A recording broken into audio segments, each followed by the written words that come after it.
Hello guys, I welcome you all to the path of becoming a code expert. This video is specially for kids and beginners in Python. If you're a 10-year-old kid who wanted to do coding, you can watch this video. I am going to code in EduBlock software. Here you don't have to type the code, but you can just use blocks for the coding. In this video, we'll look into how to use EduBlocks.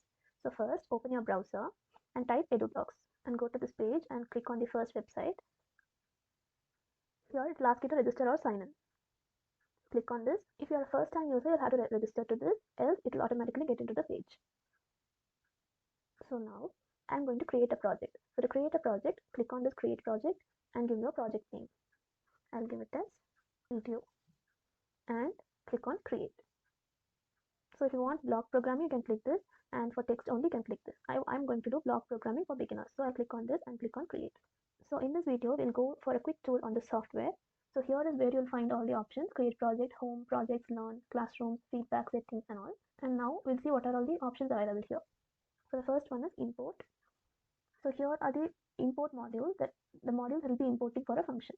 So all these modules are present here. This is the time module, this is the math module, this is the random module, this is the PyGal. PyGal, why we use it is for graphs and charts, and this is for turtle graphics, and the next is the request. Request I use to send HTTP requests, and this is a variable. To create a variable, we have to click on create variable and give a variable name. I'll give it as var and click on enter. So the variable will be created here. This one you have to take it to drag it here. So var is equal to 0, and you can also change the values. I'll keep it as 8, and the code will simultaneously be shown here. Okay, and next is the statements. So statements for output, it will use print statement, right? So print is here. To print strings we will use here, and to print values we are using this statement. And this is the input statement to get the input from the user. This is the time statement. So why we use time is for importing the time. After importing the time module, we'll use this, and for sleep we'll use it for multi-threading concepts or many other. And these are for type conversions and the scope of the variable, like variables can be global or local. So for global variable we're using here, and to print and to type your own code you can use this. And the next one is text. Text is completely related to string concept. All the strings can be used here. So here is to type a string, here is to type something else, and this is for lists. So here what we do here is hello is printed, and we use f here. So on using f, if we print something here, that value will be automatically substituted in this place. And here to find the length, and here to change the cases. So upper, lower, and title all are here. And here it is for the index positions. Here is to replace. Here is to strip some value. And here for the index position of a particular string, character in a string. And here is the count of the letters. Count of O. Here is 1, 2. So O2 will be printed. And here for various characters.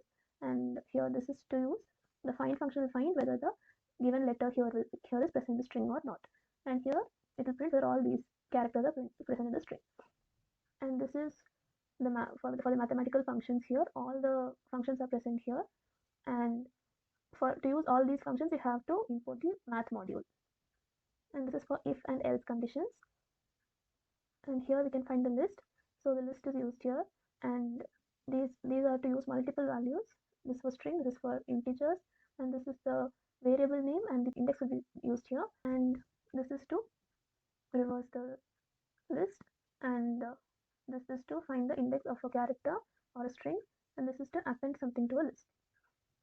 Here are the loops. There are 2 loops present in Python, while and for. And here is the break condition. And these are the definitions: function definition, class definition, and return function, and the function name with the parameters are also given here. And the self function we used for the main function. And these are for the turtle graphics concept. All the turtle concepts will be given here.